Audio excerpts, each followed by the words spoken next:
Okay, ini sahaja. Ini force na patah lu thap jauh jauh, no? Okay. Force ne patah bijak jauh ini ya. Aku dia jauh tu ada. Aku freely falling object. Dia mah lu lah suaca sini. Hari jauh jauh, no? Freely falling. Dia, no? Falling through the air. Dia mah jauh sini sudah jauh hari. Dia mah jauh sini sudah gak balik sudah, no? Dia mah jauh sini lu lah suaca sini. Lu lah suaca sini memang tu apa sih? Air resistance sih, no? Air resistance sih deh kah? Gravity ya aku suaca raga. Second go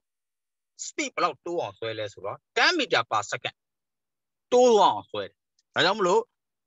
acceleration due to gravity yo. Siapa mana ada yang ada geo bahasa ada 10 meter per second square. Second cara 10 meter per second tu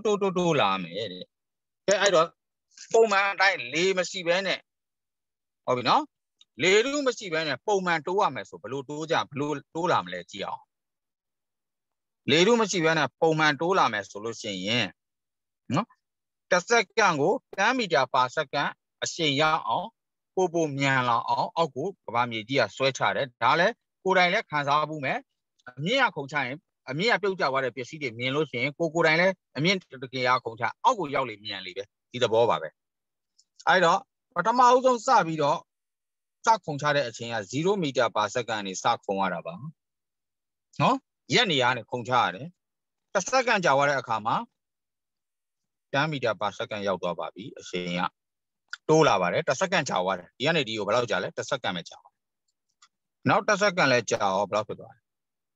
20 meter per second je tu. Di jam malah belau baca. Second tu mah asyik ni ya belau tu lah le. 10 meter per second di tu lah le. Itu acceleration di 10 meter per second square. Jauh habis dah. Now second jalan kah belau tu. Tadi bo. Now second le jalan kah belau tu. 40 meter per second je tu habis. Now second jalan kah jaro. 50 meter per second so sameဖြစ်သွားပါပြီအဲ့ဒီလိုတောက်လျှောက်တိုးသွားတာဟာဒီထိသဘောပေါက်ကြတာနော်အဲ့လိုတိုးနေတာဒါတောက်လျှောက် air resistance မပါပါဘူးဆရာပြောထားတယ် air resistance ကိုလုံးဝထည့်မတွက်ထားပါဘူးအားလုံးဟာတစ်စက္ကန့်ဆိုတဲ့အချိန်အတွင်းမှာတပြေးပြေးနဲ့30တိုးသွားတယ်ဒါဆိုရင်စက္ကန့်ကြာလေပို့ပြီးတော့အချိန်တိုးလေပေါ့ no? Kira air resistance mesti usul sih. Asalnya terus tu doang. Sekarang jadi dia kamar tiap itu doang. Sangat sekarang jadi dia kamar tiap ada itu doang. Sekarang saya jadi dia kamar ni apa doang. Dah lupa. Tu doang lu ya pada. Alu. Terus itu doang. Habis no? Tahu ni? Air resistance pada akhirnya lo pakai lesura. Lihat kugan sila. Ayo, asyik ni tu deh, tapi macam tu deh asyik yo doang. Malu biar je nak les tu doang, berapa? Asyik tu deh, no, macam biar tu deh asyik ada TV yo doang. Nak tahu mah, long macam tu doang. Pau mah asyik ni becar. Era aku, terminal velocity lo kora, apa asyik mah pilih berapa? Aku, soal hal itu nak lebih soalnya, aku ciba. Pertama, pertama udung sekian mah, 0 meter per second mah, besar kongcam. Second jawab ada kamu tu ada se. Di zaman leto mua masih deh bau. Habis na? Sorry. Di zaman lihat yang tu deh bau.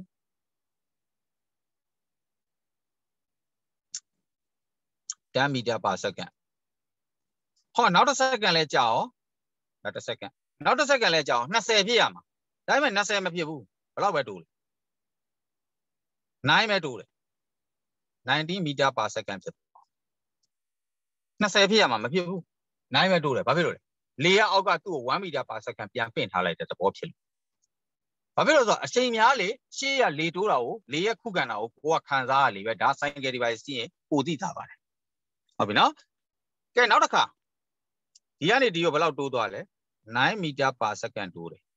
ဒီကနေဒီကိုဘယ်လောက်တိုးလဲ10 meter per second တိုးတယ်ကမ္ဘာမြေကြီးကတော့10 meter per second နေပဲဆွဲချတာပဲဒါပေမဲ့လေရဲ့ခုခံအားကြောင့်တိုးတဲ့အချိန်ကညော့သွားပါတယ်ကောင်းပြီနောက်တစ်စက္ကန့်လဲကြာရောဟုတ်ပြီနော်လေပိုတိုးလာတယ်7 meter per second ပဲတိုးတော့တယ်လေကပိုခုခံသွားတယ်အဲ့အတွက်ကြောင့်ဒါကို7နဲ့ပေါင်းရင်19ကို7နဲ့ပေါင်းရင် total speed ကဘယ်လောက်ပဲရှိမလဲဆိုတော့26 meter per second ပဲရှိပါသေးတယ်တခါ next second မှာကြတော့ဘယ်လောက်ပဲတိုးတော့လဲ next second မှာ4 meter per second ပဲတိုးတော့တယ်4 meter per second ဆိုရင်ဒီနေရာရောက်တဲ့အချိန်မှာဘယ်လောက်လဲ30 meter per second ဖြစ်သွားပါပြီဒီကနေဒီကိုလည်းတစ်စက္ကန့်ပဲကြာပါတယ်နောက်ဆုံးမှာ4 meter per second နေပြီးတော့နောက်ထပ်ပြီးတော့0 meter per second ဖြစ်သွားပြီလေရဲ့ခုခံအားကအရန်ပြင်းသွားတဲ့အတွက်ဆက်ပြီးမတိုးနိုင်တော့ဘူးဆိုလို့ရှိရင်ဘယ်လောက်ဖြစ်သွားပြီလဲ30 meter per second နေအချိန်ထပ်မတိုးတော့ပါဘူးနောက်ထပ်ဘယ်လောက်သွားဘယ်လောက်နဲ့ပဲကြာလဲ30 meter per second နောက်ထပ်ဘယ်လောက်သွား30 meter per second အဲ့ဒီလိုပုံမှန် speed နဲ့ကြာပြီဆိုလို့ရှိရင်အဲ့ဒါကိုဘာလို့ခေါ်လဲ terminal velocity လို့ခေါ်ပါတယ်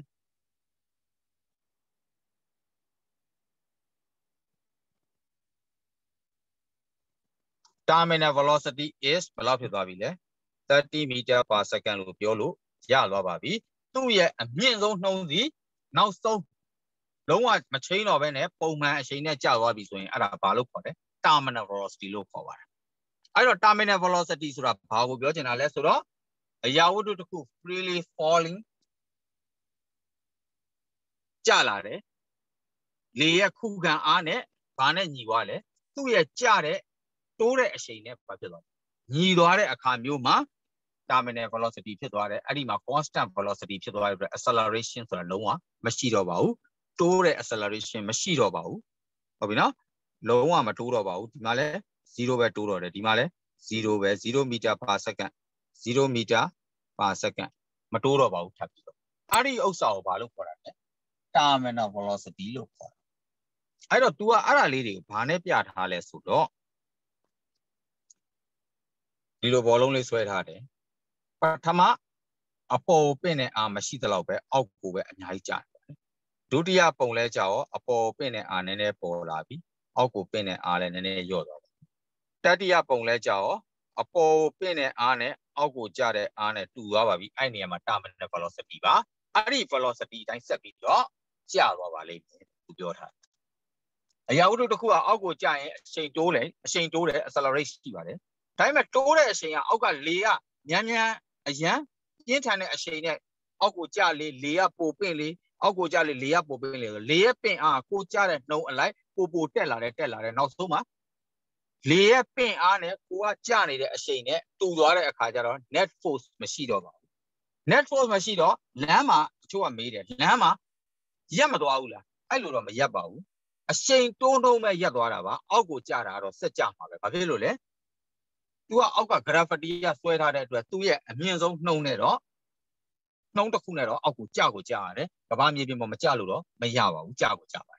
ဒါပေမဲ့ speed ကဘာဖြစ်တော့အရန်တိုးလိုက်နဲ့အရန်မြန်တယ်အဲ့မြန်လာတဲ့ဥစ္စာတဖြည်းဖြည်းနဲ့တိုးတဲ့အချိန်ရော့နောက်ဆုံးအမြန်ဆုံးနှုံးနဲ့ပဲကျတော့တယ်သူ့မှာနှုံးတစ်ခုရှိတယ်အဲ့ဒီနှုံးကလည်းဘယ်ပေါ်မှာမူတည်လဲကျတဲ့အရာဝတ္ထုပေါ်မှာမူတည်ပါတယ်နော်ကျလာတဲ့အရာဝတ္ထုပေါ်မှာဒါဆိုရင်မေးမယ်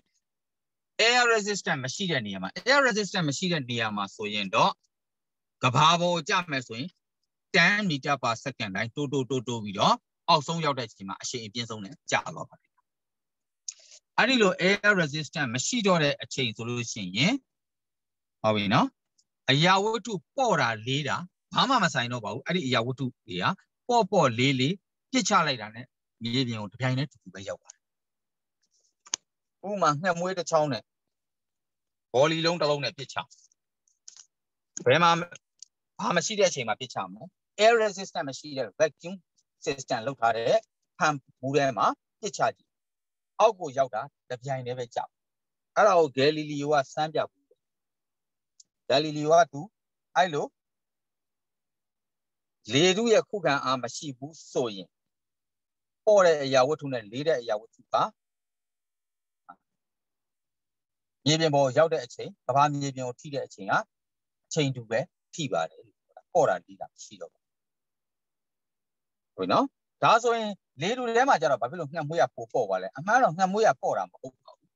ငှက်မွေးဒီလေဟုန်စီးနိုင်တဲ့သဘောကဘောလီလုံးထက်ပိုပြီးတော့လေပင်အားကိုပိုယူနိုင်တယ်ယူရတဲ့အတွက်သူ့ရဲ့ space နဲ့သူ့ရဲ့အလေးချိန်အရာသူကလေပင်အားကိုပိုပြီးအသုံးချနိုင်တဲ့အတွက်ဖြစ်တယ်ဖြည်းဖြည်းချင်းပဲသူကလေဟုန်စီးပြီးအောက်ကိုကျတာဖြစ်တဲ့အတွက်နှီးနေတာဖြစ်ပါတယ်အဲ့ဒီငှက်မွေးရဲ့ဥပမာကိုယူပြီးတော့ဘာလုပ်လဲလူတွေကတီထွင်တဲ့ parachute ဆိုတာလေဒီပါလေဒီကိုတီထွင်လိုက်လေဒီဆိုတာဘာလဲဆိုတော့ catch air လေကိုဖမ်းလိုက်တာပဲသူကဒါပေမဲ့ area များများဖမ်းလိုက်ဒီလေဒီနော်လေဒီရဲ့အပေါ်ကဒီအမိုးကလေဒီကိုဘာဖြစ်လဲသူ့ရဲ့ဒီလေဒီဟိုပေါ့အပေါ်အမိုးကဒီပုံဆောင်ကြီးထဲမှာဘာလုပ်လိုက်လေတွေကိုဖမ်းထားလိုက်လေရဲ့ပင်အားအဲ့မှာအများကြီးတွားပြီးတော့ပင်တဲ့အတွက်အောက်မှာစီးလာတဲ့လူရဲ့ကျတဲ့ terminal velocity ကအလိုလိုနည်းသွားပါပုံမှန်တိုင်းလူတယောက်ခုန်ဆင်းရင် terminal velocity 100ဆိုရင်လေဒီနဲ့ဆင်းလိုက်ရင် terminal velocity က20လဲဖြစ်သွားတယ်15လဲဖြစ်သွားတယ်လေဒီကြည့်ရင်ကြည့်သလိုပေါ့ terminal velocity ကိုနှိမ့်ချလိုက်အဲ့ဒီတော့ပြောပြပါမယ်လေဒီကိုဖွင့်လိုက်တဲ့အချိန်ဘယ်လိုဖြစ်တယ်အဲ့ဒါလေးပြောပြပါနော်ပုံဆွဲပြ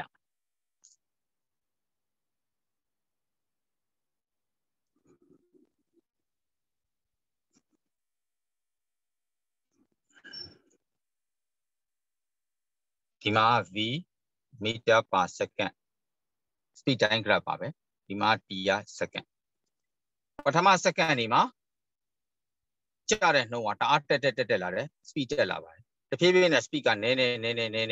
လာတယ် first terminal velocity ရောက်ပါပြီ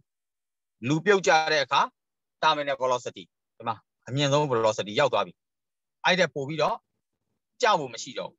တက်ဖို့လည်းမရှိတော့ဘူးအဲ့ဒီကပို့ပြီးတော့မြန်ဖို့မရှိတော့ဘူးအဲ့ဒီနဲ့နှေးဖို့လည်းမရှိတော့ဘူးပုံမှန်အချိန်နဲ့ကျပြီစောစောလို terminal velocity အောက်ကလေပင်အားနဲ့အပေါ်ကကျနေတဲ့ net force နဲ့ညီသွားတဲ့သဘောညီသွားတဲ့အခါကျတော့ပုံမှန်အချိန်နဲ့ပဲကျတော့အဲ့ဒီအချိန်မှာ तू ကဘာစလုပ်လေဒီစဖွင့်လေဒီလည်းဖွင့်လိုက်တော့လေဒီကဝုတ်ဆိုလေကိုဖမ်းဆွဲလိုက်တဲ့အတွက် second terminal velocity ရောက်သွားတယ်ဒီနေရာရောက်သွားတယ် second terminal velocity ဆိုတာလေ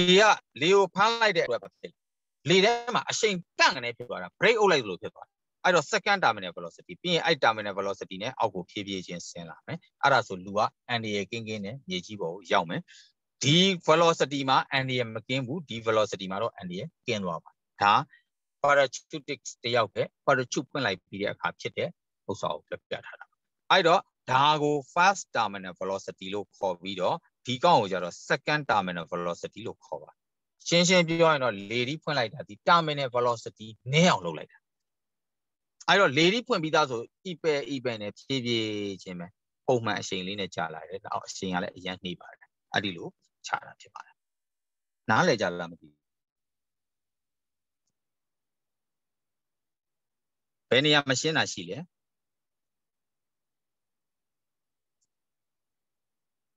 မေးမရှင်းတာရှိရင်မေး terminal velocity နဲ့ပတ်သက်တာရောရှေ့ဘက်ကပြောရတဲ့ force နဲ့ပတ်သက်တာရောအဲ့ဒါအကုန်လုံးဒီမှာအကုန်ပြထားပြီးသားဟုတ်ပြီနော်ကြည့်အောင် question ကြည့်မယ်အဲ့ဒါ Look at the graph of the figure 3.14 find a point where the graph is sloping upward find a point where the graph is sloping upward A ရပါတယ် is the parachute accelerating or decelerating A ကိုစဖြေရဟုတ်ပြီနော် parachutics accelerating or decelerating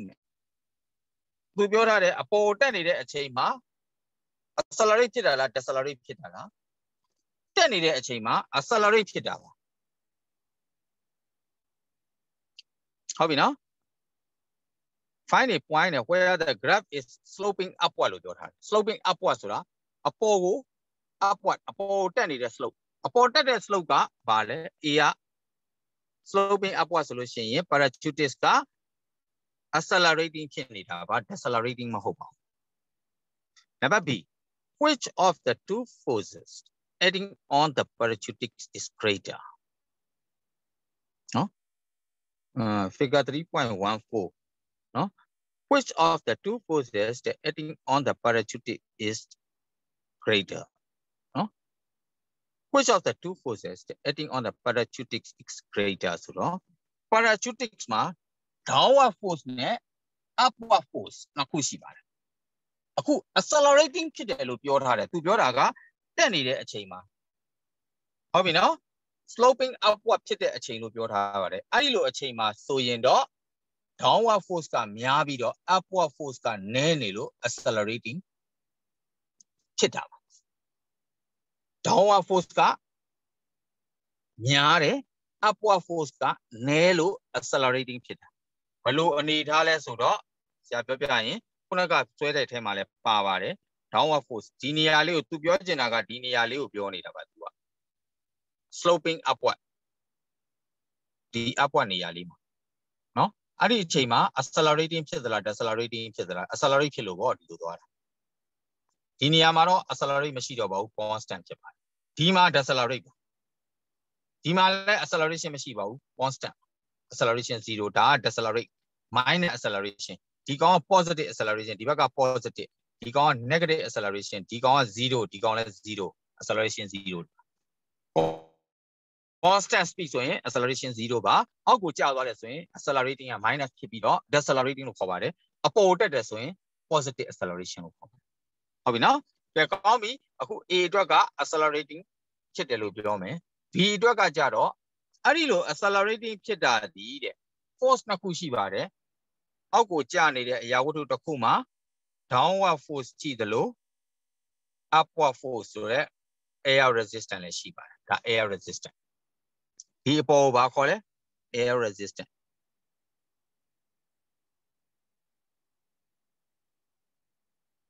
air resistance ဒီကောင်က downward force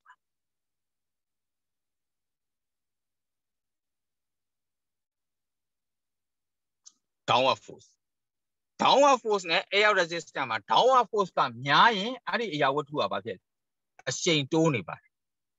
တိုးတဲ့အရှိန်ကရော့လာမယ်ဒါပေမဲ့တိုးတာတော့တိုးနေသေးတယ် accelerating ဖြစ်နေပါသေးတယ်လို့ပြောတဲ့သဘောအဲ့တော့အောက်ကိုကျရင်အခုဒီလိုတက်နေသေးတဲ့ graph မှာဆိုလို့ရှိရင် accelerating ဖြစ်နေတယ်လို့ယူဆတယ်ဒါကြောင့်မလို့ downward force ကများပါတယ်ဒါကြောင့်မလို့ B မှာဘာဖြစ်မလဲ two forces ရှိတယ် upward force နဲ့ downward force upward force နဲ့ downward force ကပို့ပြီးတော့များတယ်လို့ဖြေပေးရမှာပါအဲ့တော့ downward force is greater than upward force or air resistance အဲ့လိုရေးပြရနားလည်လားမသိဘူးရေးလို့ရမှာကိုယ့်ဘာသာကိုရေးလို့ရမလား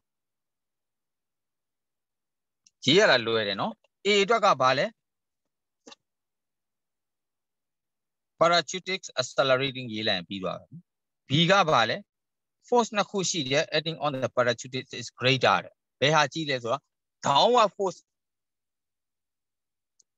acting on the parachutist is greater လို့ရေးပေးလိုက်ပြီးသွားပြီ which of two forces နေရာမှာ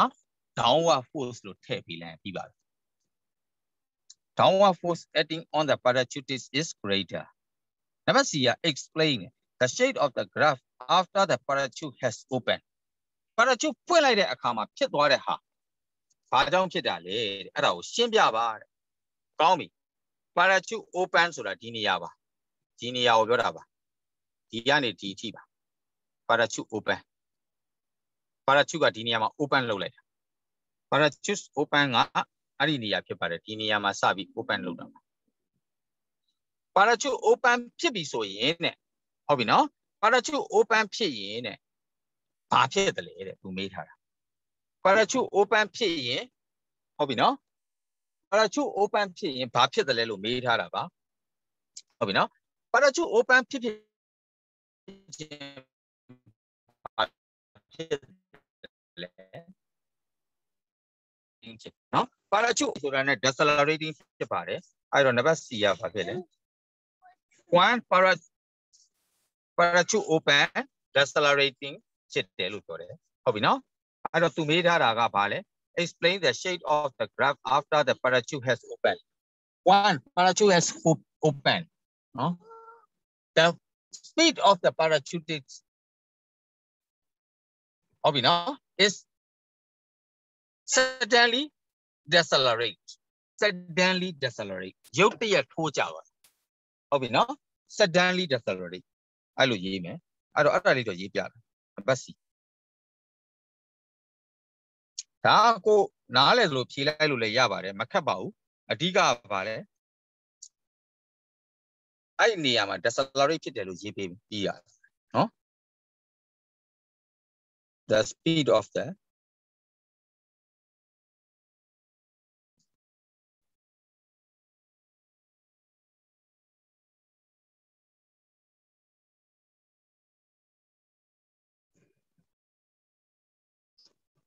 နားလေးနော်ဒီကောင်က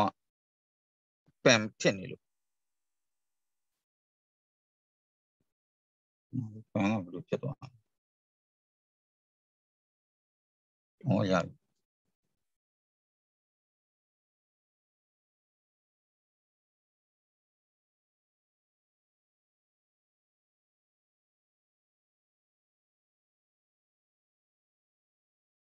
The speed of the parachutics no is pathetic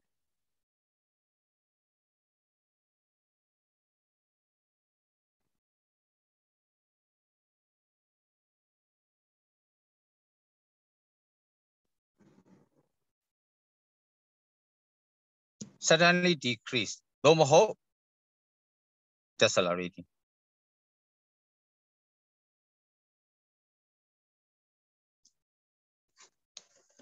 suddenly decelerate လို့ရေးလို့လည်းရတယ်လို့ suddenly decrease လို့ရေးလို့ရတယ် the speed လို့ရေးထားတဲ့အတွက် decrease လို့ရေးထားပိုကောင်းပါတယ်ဟုတ်ပြီနော်အဲ့ဒါက ABC 3ခုဖြည့်အဲ့ဒါလေးဖြည့်ကြည့်ထားပါဦးပြီးရင်ပြောပါ A ရဲ့ B ရဲ့ C ရဲ့3ခုဖြည့်ရမယ်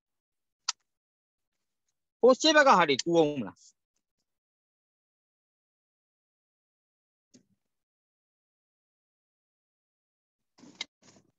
ဒီပုံလေးကူးထားလိုက်ဒါလေး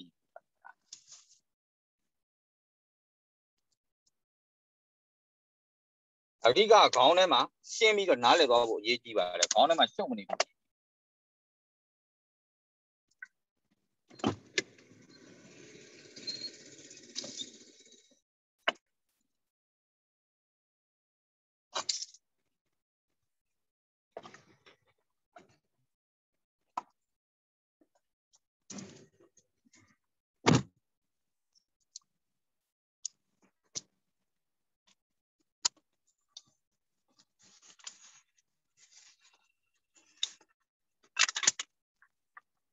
ဒီနေ့တော့လေဆရာတန်လာကြီးထိပဲတင်မယ်တက်လား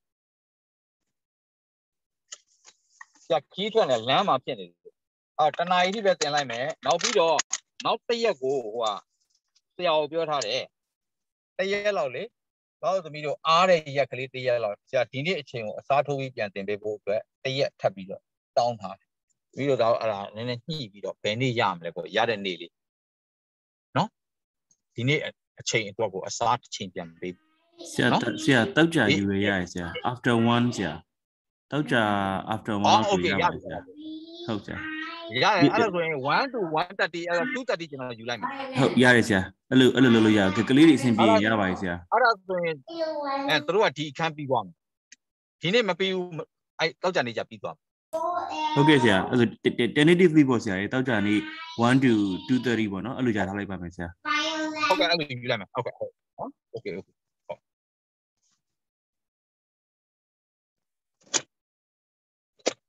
ကူးပြီးတော့အဲ့စောစောကပုတ်စာလေးဖြေလိုက်ပါဦး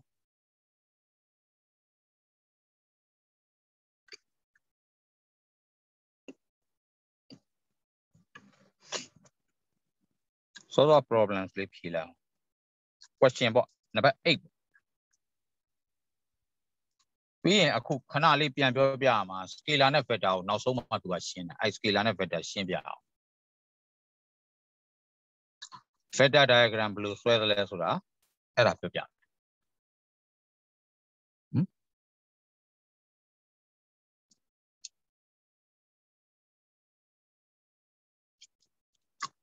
Oh, yeah,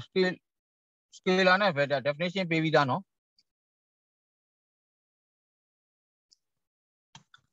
Vector has both magnitude and direction. Scalar has only magnitude. I don't arrow ne pialo yara akono vector web pialo yara scalar or pialo mayaba babylon arrow direction pamana or direction on nakudalo piachin network arrow ne uzabi we pure vector arrow ne pialo yara scalar arrow ne piatia maluba.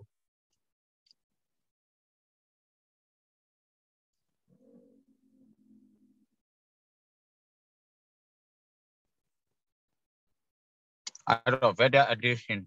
theme, no? Pija no?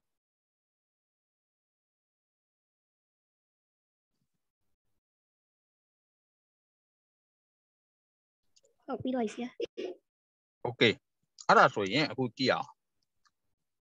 No? Vector na scalar ro Miroပြောပြီးလို့ပဲမိတို့ဒါတော့ပြောပြီးလို့ပဲ scalar ဒီ only magnitude ဟာ magnitude ကြီးပဲပြောတယ်ဆိုတာဘာကိုပြောတာလဲဆရာပြန်မေးရင်အခုမေ့သွားတယ်ဆိုလို့ရှိရင်ပြန်ပြောပြပါမယ် magnitude only ဆိုတာကဥမာတပွဲတစ်လုံးရဲ့အလျားဒီ3ပေရှိ3 feet ပေါ့အမြင့်ဒီ 2.3 feet ဒီလိုပြောမယ်အဲ့ဒါဒီကြတော့ direction ထည့်ပြောစရာမလိုဘူးပမာဏပဲပြောလိုက်ရုံနဲ့ရတယ်အဲ့ဒါကို scalar လို့ခေါ်တယ်တခုခုတော့ဝဲတယ်ဘယ်လောက်ကြလဲ1000ကြတယ်အဲ့ဒါပမာဏပဲ direction မလိုပါဘူးဒါပေမဲ့ direction ပဲအချိန်မှလိုလဲ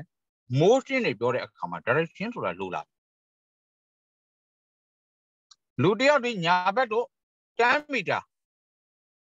သွားပြီပြီးရင်ဘယ်ဘက်ကို5 meter ပြန်လာနောက်ဆုံးသူရောက်တဲ့ point နဲ့ starting point နဲ့နှစ်ခုရဲ့အကွာအဝေးကိုပြောပါအဲ့ဒါ displacement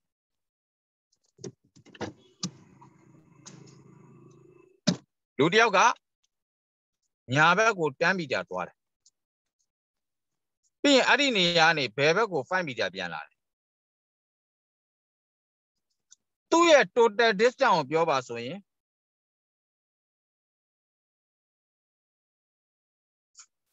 သူစုစုပေါင်းသွားတာ10သွားတယ်5သွားတယ်ဆိုတော့15 meter လို့ပြောလို့ရပါတယ်ဒါပေမဲ့ displacement ပထမအဆုံး starting point နဲ့အခုနောက်ဆုံးမှာရှိတဲ့ finishing point အဲ့နှစ်ခုကိုပဲတိုင်းတာဖြစ်ပါတယ်အဲ့ဒါ displacement ပါ displacement က5 meter ပဲရှိပါတယ်ဘာကြောင့်လဲဆိုတော့ vector နဲ့ပြထားပါတယ်ညာဘက်နဲ့ဘယ်ဘက်ဖြစ်တဲ့အတွက်10တဲ့က9ကိုနှုတ်ပေးရပါတယ်ဘာဖြစ်လို့လဲ opposite direction မလို့ပါ10က positive ဆိုရင်5က negative ဖြစ်မယ်ဘာဖြစ်လို့လဲတစ်ခုက right တစ်ခုက left လို့ right ကို positive ယူရင် left က automatic minus ဖြစ်သွားပေါ့အဲ့တော့5 meter လို့ရပါတယ်အဲ့5 meter မှာလဲ5 meter ဒီဘယ်ဘက်ကိုပို့နေတာလဲ right ဘက်ကိုပို့နေတာစမတ်ကနေ right ဘက်ကိုပို့နေတာဖြစ်တဲ့အတွက်များတဲ့ direction ကိုထည့်ပေးရပါတယ်ဒီသဘောပါပဲ vector လည်းဒီတိုင်းပါပဲ vector အရင်တော့ပြောခဲ့ပူပါတယ်ဒီလို3 meter right သွားတယ် north ကို4 meter ထပ်သွားတယ် total distance ဆိုလို့ရှိရင်7 meter လို့ယူပေမဲ့ displacement ဆိုလို့ရှိရင်ဘယ်ကနေဘယ်ကိုပဲတိုင်းလဲဒီကနေဒီကိုပဲတိုင်းရတယ်လို့ပြောထားတယ်ဒီကနေဒီအထိဖြစ်ပါတယ်အဲ့ဒါကို resultant vector လို့လည်းခေါ်ပါတယ် r is equal to 5 meter လို့ရပါတယ်အဲ့ဒါတော့ဘာနဲ့တွက်လဲ Pythagoras နဲ့တွက်တာပေါ့ Pythagoras theorem အရာ east နဲ့ north နဲ့ perpendicular ဖြစ်နေတဲ့အတွက်3 square plus 4 square equal to r square လို့တွက်တဲ့သဘောပေါ့ဒီ r square ဒီ3 square နဲ့ 4 square ပေါင်းတာနဲ့တူတယ် r square is equal to 3 square plus 4 square 3 square က9 4 square က16 25ရပါတယ်ဟော r square က25ဆိုတော့ r ကိုလိုချင်ရင်25ကိုပါရှာ square root ရှာ equal to 5 meter လို့ရပါတယ်ဒါကြောင့်မလို့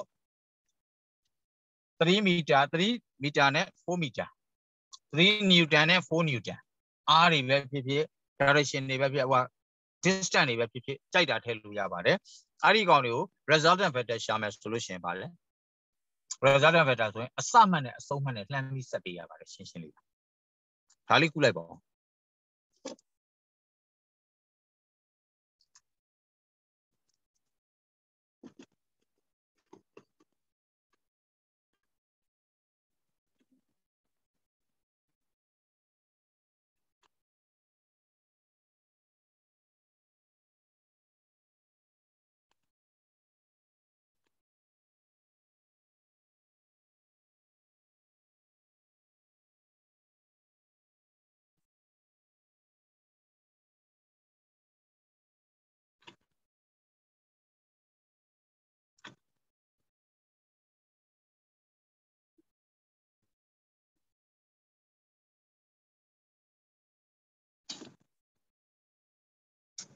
ကိုပြီးပြောနော် vector addition လေးတွေနည်းနည်းသင်ပေးကြပါ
ကောင်းပြီကြည့်အောင်နော်မမြင်ပြောနော်ပြီးရင်ပြန်ပြောပြပြန်ဟွာလုပ်ပြီဟိုကကြည့်မယ် vector summation sum ဆိုတာပေါင်းတာပေါ့ vector summation လို့ခေါ်တာ vector addition လည်းရပါတယ်ကြိုက်တာပြောပါတူပဲနော် addition of vector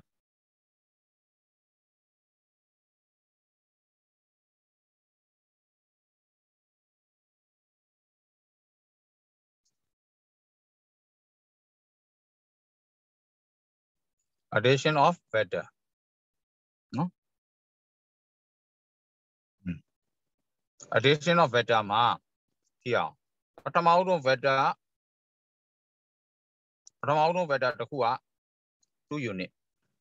right ကိုသွားတယ် vector A လို့သတ်မှတ်တယ် vector ဆိုဒီလိုမြားလေးထည့်ပေးရပါတယ် vector A ဒုတိယ vector 3 unit up သို့မဟုတ် not unit ကတစ်ခါရေးထားနော်3 unit ဒါကို vector V လို့သတ်မှတ်ပါတယ်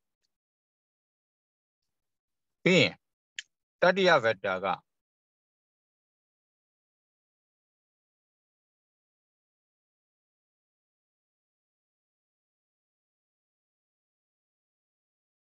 5 unit left အဲ့ဒါ vector C ပေါ့ဒီ vector 3ခုကိုပေါင်းပြပါတယ်မှတ်ထားပါကြိုက်တဲ့ vector ကိုမူတည်အရင်ဆုံးယူပါ A စယူ B စယူ C စယူရမယ့်ပုံကတူတူပဲထွက်ပါလိမ့်ဟုတ်ပြီနော်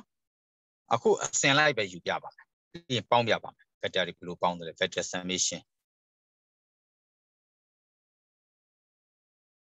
ကဲကောင်းပြီ vector summation ပေါင်းကြည့်အောင်ပထမဆုံး A vector sorry A vector ဒီဘက်ကလောက်ပါ A vector 2 unit ပထမဆုံး A vector ကိုယူလိုက်တယ်2 unit vector A ပြီးရင်မှတ်ထားပါ vector ပေါင်းခြင်းဟာ head to tail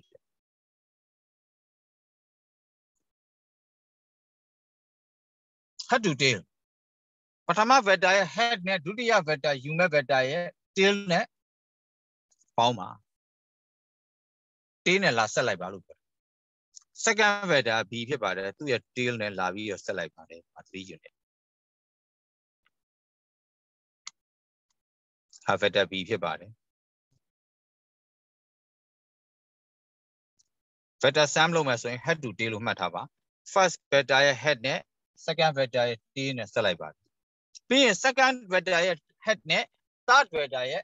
tail ကိုလာဆက်လိုက်ပါတယ် head to tail လို့ပါဟောဒီလိုဆက်လိုက်ပါပြီဒါက1 2 3 4 5နဲ့ရှိတယ်ဒါ vector C ဖြစ်ပါတယ်ကောင်းပြီ resultant vector ဆိုတာ R လို့ခေါ်ပါတယ် resultant resultant vector resultant vector R လို့သတ်မှတ်တယ် resultant vector ဒီနောက်ဆုံးအစမှတ်နဲ့အဆုံးမှတ်နဲ့ကိုဆက်ပေးရတယ် head to head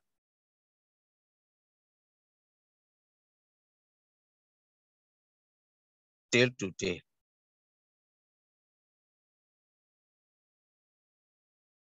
vector ဘယ်လောက်များပါ head to tail တွေဆက်သွားပါနောက်ဆုံး vector ကုန်သွားပြီဆိုရင်ခြေဆုံးအမှတ်နဲ့နောက်ဆုံးရောက်တဲ့အမှတ်ကိုလှမ်းဆက်လိုက်ပါပြီးရင် head to head tail to tail လုပ်လိုက်ပါအခုဆိုရင်ပြောရမှာ head to head tail to tail ကပထမဆုံးအမှတ်ကဒါဖြစ်ပြီးတော့နောက်ဆုံးအမှတ်ကဒါဖြစ်ပါတယ်အဲ့ဒီကနေအဲ့ဒီကိုလှမ်းဆက်လိုက်ပါလို့ပြောတာပေါ့ဆက်ပြီးရင် head နေရာမှာ head tail နေရာမှာ tail head to head tail to tail အဲ့ဒါ R ပါပဲ resultant vector ဆိုအဲ့ဒါ vector ပေါင်းခြင်းဆိုအဲ့ဒါပဲ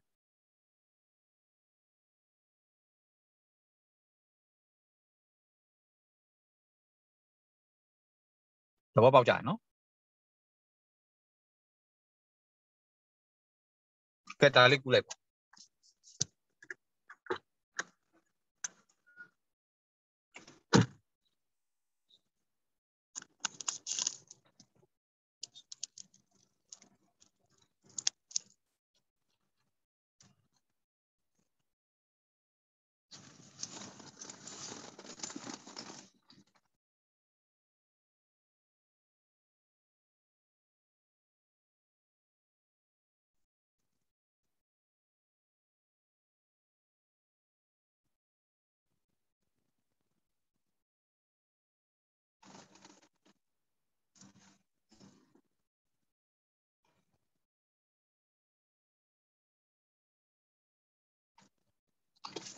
အဲ့တော့မေးစရာရှိတာက A ပြီးရင် B ပြီးရင် C အဲ့လိုအဆင့်လိုက်သွားရမှာလားလို့မဟုတ်ပါဘူး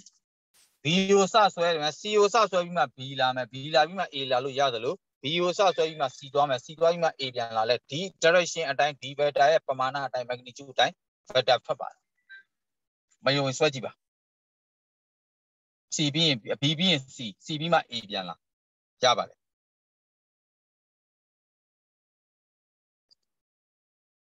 ကြာဒါပြီးရင်ဒီကလေးကိုဖြတ်ပြီးတော့ပြန်ဆွဲပြမယ်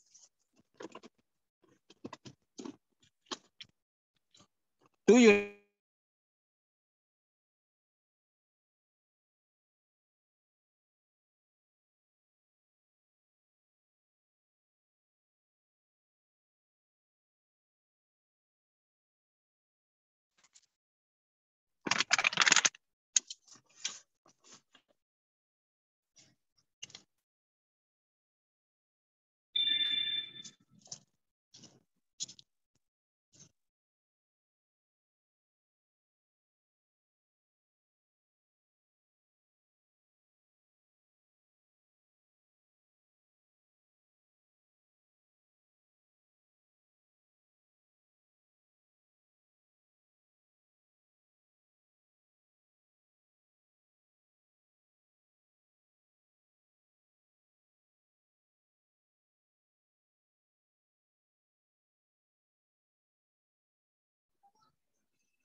ကဲကူးပြီးသွားပြီနော်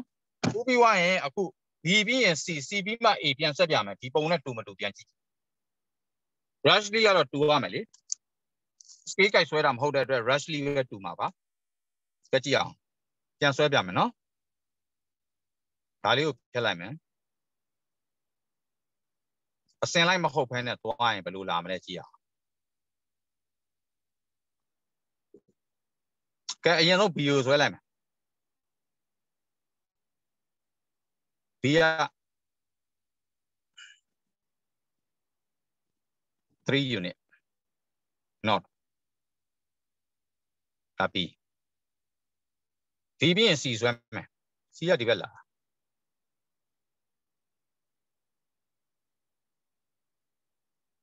5ခုကွာဒါ C C ပြင် A ကြတော့ C နဲ့ head to tail ဖြစ်ရမယ်ဆိုပြောထားတဲ့အတွက်ကြည့်ရအောင် head to tail ဖြစ်ရမယ် B ရဲ့ head နဲ့ C ရဲ့ tail ကိုဆက်လိုက်ပြီးအခု C ရဲ့ head နဲ့ A ရဲ့ tail ကိုလာဆက်ရင်ဘယ်လိုသွားဖြစ်မလဲဆိုတော့ကြည့်ဒီနေရာကနေပြန်ဆက်ရတဲ့သဘောဖြစ်တဲ့အတွက်ဒီမှာ2 unit ယော့သွားတဲ့သဘောဖြစ်သွားပါ2 unit ယော့တော့ဒီကိုရောက်သွားပါပြီနော်ဒီနေရာကိုရောက်သွားပြီအဲ့တော့အစမှတ်ကဒီမှာပါအဆုံးမှတ်ကဒီဖြစ်သွားပါပြီဒါ A ပါ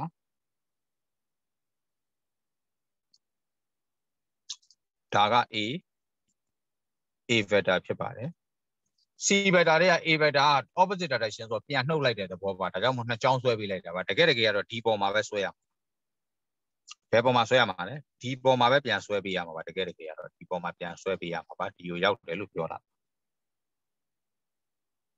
ဟုတ်ပြီနော်အဲ့တော့မှအခု resultant vector ကိုဆရာတို့ဆွဲတော့မယ်ဒါနောက်ဆုံးရောက်တဲ့အမှတ်ဖြစ်ပါတယ် sorry နောက်ဆုံးရောက်တဲ့အမှတ်နဲ့ပထမဆုံးအမှတ်နဲ့ပြန်ပြီးပါလို့ဆက်လိုက်တယ်ခုနကအတိုင်းပါပဲ resultant vector R ကဒီလိုပဲထွက်ပါတယ် direction ကလည်းအဲ့ဒီ direction ပုံစံတိုင်းပဲသွားပါတယ်ခုနကဆွဲထားတဲ့ပုံနဲ့တူတူလောက်ပါပဲစောစောကပုံကလည်းဒီကနေဒီကို resultant vector ရတယ်အခုပုံလည်းဒီကနေဒီကို resultant vector ရတယ် direction တူသလို scale guide ဆွဲတယ်ဆိုလို့ရှိရင် magnitude ကတူပါလေ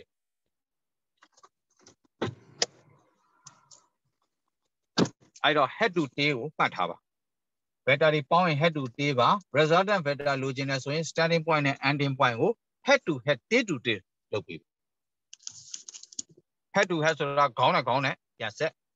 အမိနဲ့အမိနဲ့ပြန်ဆက်အဲ့ဒါခေါင်းနဲ့ခေါင်းနဲ့ဆက်တဲ့နေရာမှာခေါင်းထားပြီးလဲပေါ့ဟိုဘက်ကခေါင်းရှိတဲ့နေရာမှာခေါင်းသွားထားပြီးတော့ဒီဘက်ကအမိရှိတဲ့နေရာမှာအမိထားအဲ့လိုမျိုးပြောတာပါ starting point နဲ့ ending point head to tail ပြန်လုပ်လိုက်ရပါမယ်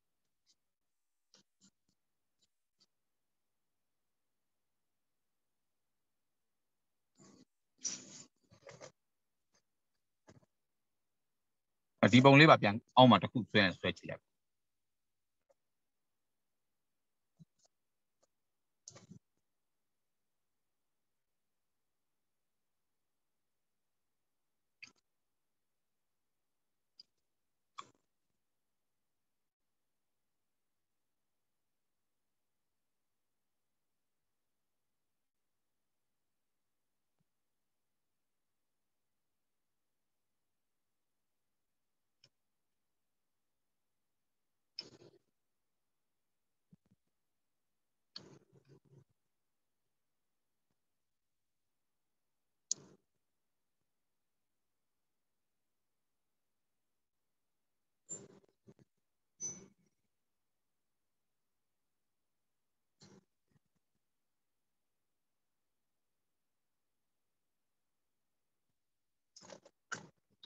အဲ့ပြီးသွားရင်နံပါတ်9ကိုတစ်ချက်ကြည့်ဒီပု္ပ္ပစာလေးတွက်ပြီးရင်ဒီရက်လိုက်နော်နံပါတ်9ကိုကြည့်ပါနံပါတ်9ကဘာပြောထားလဲဆိုတော့ an aircraft question နော် aircraft can fly နဲ့အဲ့ဒီ top speed of 600 meter per second kilometer per hour sorry 600 kilometer per hour နဲ့အမြင့်ဆုံးနှုန်းနဲ့သူပြန်နေတယ်အဲ့ဒီအချိန်မှာတဲ့ A က what will its speed be if it flies into a headwind of 100 kilometer per second headwind ဆိုတာသူ့ရဲ့လေယာဉ်ရဲ့ခေါင်းပိုင်းကိုအတိုးခံရတဲ့လေပြောရရင်တော့စန့်ကျင်နေတဲ့လေပေါ့သူ့ကို opposite direction ပြန်ပြီးခုခံထားတဲ့လေက100 km per hour ရှိပါတယ်တဲ့ headwind ဆိုတာတဲ့ဘာလဲဆိုတော့တဲ့ blows in the opposite direction to the aircraft က opposite direction ပြန်တိုက်တာလို့ပြောချင်တာ aircraft ကညာဘက်ကိုသွားရင် तू ကဘယ်ဘက်ကိုပြန်တိုက်တယ်လို့ပြောချင်တာအဲ့ဒါ तू ဘာပြောလဲ what will its speed သူ့ရဲ့ speed ကဘာဖြစ်မလဲလို့မေးထားတာဖြစ်ပါတယ် asa mount ni da 600ပါသူ့ကိုခုခံတဲ့ဥစ္စာ100ဆိုတော့600တွေက100နှုတ်900ပေါ့500 km/h ဒါပဲအဲ့ဒါ A ရဲ့အဖြေပါဘာဖြစ်လို့လဲ opposite direction မလို့အဲ့တော့အဲ့ဒါလေးကိုဆရာတို့ကဆွဲမယ်ဆိုလို့ရှိရင်ဒီလိုလေးဆွဲလိုက်လို့ရပါတယ်လေယာဉ်တစ်စီးကိုယ့်ဘက်ကကို direction ကို direction ကတော့ဒါပြဿနာမရှိပါဘူးလေယာဉ်ကဒီဘက်ကိုသွားနေတဲ့600 km/h ဟိုဘက်ကပြန်လာတာကဘယ်လောက်လဲ100 km/h air resistance ကဒါကြောင့်မလို့သူ့ရဲ့အခုလက်ရှိရှိမဲ့ velocity ကိုပြောပါဆိုလို့ရှိရင်လက်ရှိရှိမဲ့ velocity ကိုပြောပါဆိုလို့ရှိရင်v is equal to 600 minus 100ဘာကြောင့်လဲ opposite direction ဆိုလို့နှုတ်ပေးရတယ် direction မတူရင်နှုတ်ပေးရပါတယ်600ရဲ့100နှုတ်900အခုလက်ရှိရှိတာ km/h 900ပဲရှိပါတော့တယ်အဲ့ဒါလွယ်လွယ်လေးပါအရှိကိုသွားနေတာ600 km/h နဲ့သွားနေတယ်သူ့ကိုလေကဘယ်လောက်လဲ100 km/h နဲ့ခုခံထားတဲ့အတွက်သူ့ရဲ့အရှိကိုသွားတဲ့ speed က900 km/h ပဲရှိပါတော့ဒါပဲနောက်ထပ် B ကဘာပြောထားလဲဆိုတော့ B က the pilot directs the aircraft to fly due not မြောက်ဘက်ကို600 km/h နဲ့သွားနေတယ်မြောက်ဘက်နော်အပေါ်ဘက်ကိုသွားတာကောင်းပြီ is side wind ဘေးကနေတိုက်တဲ့လေ side wind ဆိုတာဘေးကတိုက်တာ blows 100 km/h to east အရှေ့ဘက်ကိုတိုက်နေ what will be the aircraft resulting velocity aircraft ရဲ့ resulting velocity ဘယ်လိုရှိမလဲတဲ့ကောင်းပြီဆရာတို့ဆွဲကြည့်အောင်အဲ့ဒါလေးဆွဲမယ်ကြည့်ပဲအဲ့ဒါကိုဆွဲတော့ပထမဦးဆုံးဆွဲရမှာကနံပါတ် B နော်ပထမဦးဆုံးဆွဲရမှာသူက600 km/h နဲ့ဘယ်ကိုသွားနေလဲ600 km/h နဲ့ north ကိုသွားနေတယ်အဲ့ဒီမှာ side wind blow လေတိုက်တာက east ကို100 km/h နဲ့တိုက်ပါတယ်ဟော vector နှစ်ခုရပြီ vector summation နဲ့သွားတော့ပေါ့ကောင်းပြီအဲ့တော့ vector summation လုပ်ကြည့်အောင်600အရင်ဆွဲလိုက်ပါတယ်ဒီကောင်600ပါ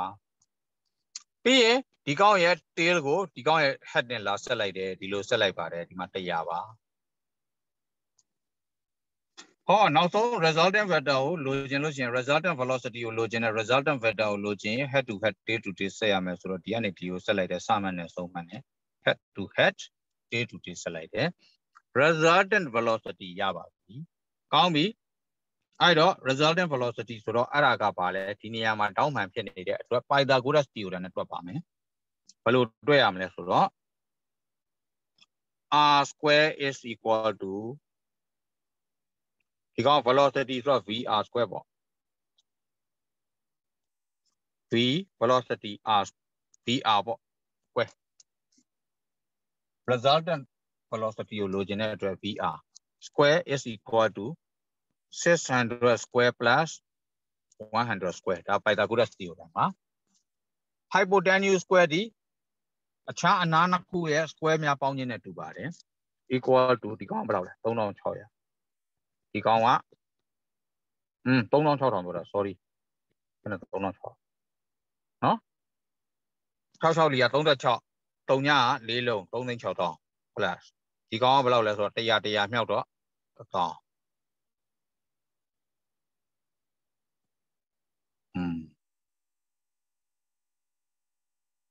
100036ဒါ3သိန်း636သိန်းဒီကောင်က36သိန်း1000ဖြစ်မယ်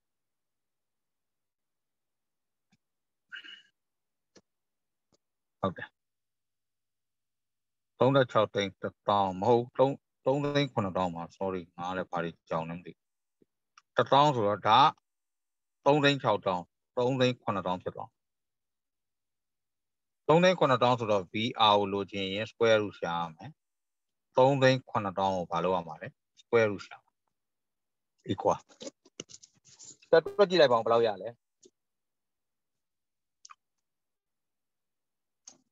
square root of 37000 3ညလုံးပို့သွား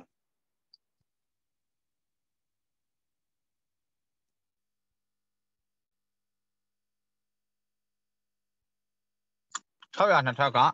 600နဲ့600နဲ့မြောက်ခိုင်းတာပါ100နှစ်ထက်ဆိုတာ100နှစ်ခါမြောက်ခိုင်းတာ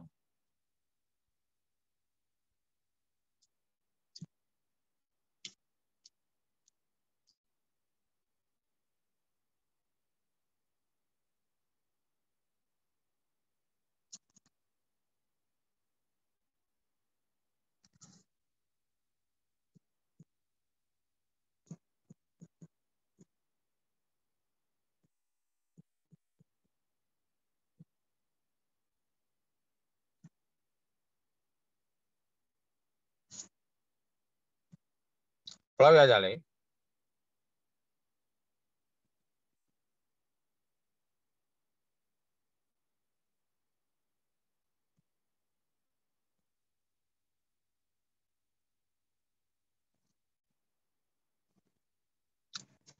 608.276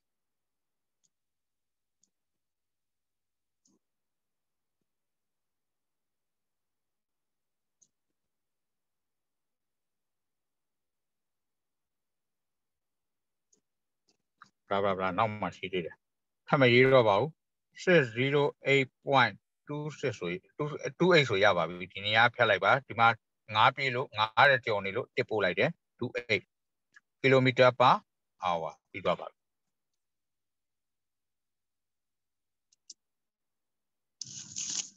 ကူလိုက်ပါကူပြီးရင်ဒီနေ့ဒီမှာရထားပြီမနော် Friday တွေ့မယ်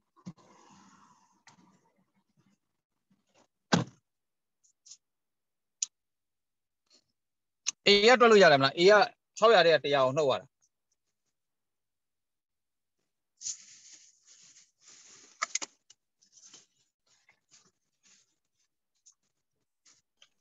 ဆရာပြောတမီးဆရာတော့ကြာနေကိုလေညနေပိုင်းအချိန်ရှိလို့ရတာဆိုတော့တကယ်အဲ့ဒီအချိန်ကတခြားအတန်းတစ်ခုရှိနေဩရတယ်လေတခြားလူတွေနဲ့ညှိလိုက်ဘယ်အချိန်ဖြစ်ဖြစ်ရတယ်ဆရာဘယ်နေ့ဖြစ်ဖြစ်ဘယ်အချိန်ဖြစ်ဖြစ်ဆရာ okay တယ်တမီးအဲ့ဘက်ကညှိရမှာတစ်ချက်လောက်ပြောလိုက်ရတယ်သိလားဟုတ်ဆရာဆရာဒီဟိုပါပေါ့တက်အချိန်တစ်ခုသီးသန့်အစားတောင်းတဲ့အတွက်တမီးတို့လာပေးဆိုတဲ့အချိန်ဘယ်အချိန်ဖြစ်ဖြစ်လာမယ်ရတယ်ဘာပြဿနာမရှိအဲ့ဒါဆိုဟိုဆရာနဲ့ပြောလိုက်တမီးဟိုဆရာနဲ့တစ်ချက်လောက်ပြောလိုက်ပါဟုတ်ကဲ့ဆရာပြောပြီးတော့လေသူဘယ်လိုပြန်ရွှေ့ပေးမလဲရတယ်ဆရာအဆင်ပြေအောင်လာခဲ့ပြီနော်ကြောက်လို့တခြားလူတွေလည်းအားတဲ့အချိန်ပေါ့ကွာအကုန်ညှိလိုက်ကြပေါ့ဆရာတောက်ကြဆိုတာတောက်ကြနေအတိအကျကြီးဖြစ်ရမယ်လည်းမဟုတ်ပါဘူးဆရာအားလုံးအဆင်ပြေရဲ့ရက်ကိုရွေးလို့ရပါတယ်ဆရာအဲ့ဒီအချိန်ကတော့လွတ်နေတော့လေဆရာလေးအဆင်ပြေရင်လည်းယူလို့ရပါတယ်ပြောတော့ကလေးအားလုံးအဆင်ပြေရဲ့အချိန်မှာဆရာရပါတယ်ဆရာဟုတ်ပြီဒါတော့သမီးတို့ဘယ်နေ့အဆင်ပြေမှာဆရာပြော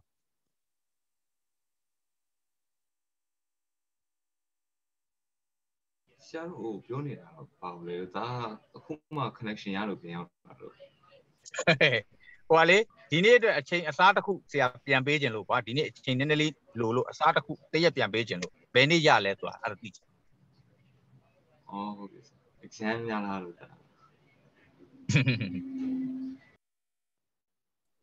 ဆရာဒါမှမနေ့ပြန်မှာဟုတ်ဆရာမနေ့ပြန်မှာကျွန်တော် IT အချိန်ရှိရဆရာကျွန်တော် IT အချိန်ယူလိုက်လေရတယ်ဆရာ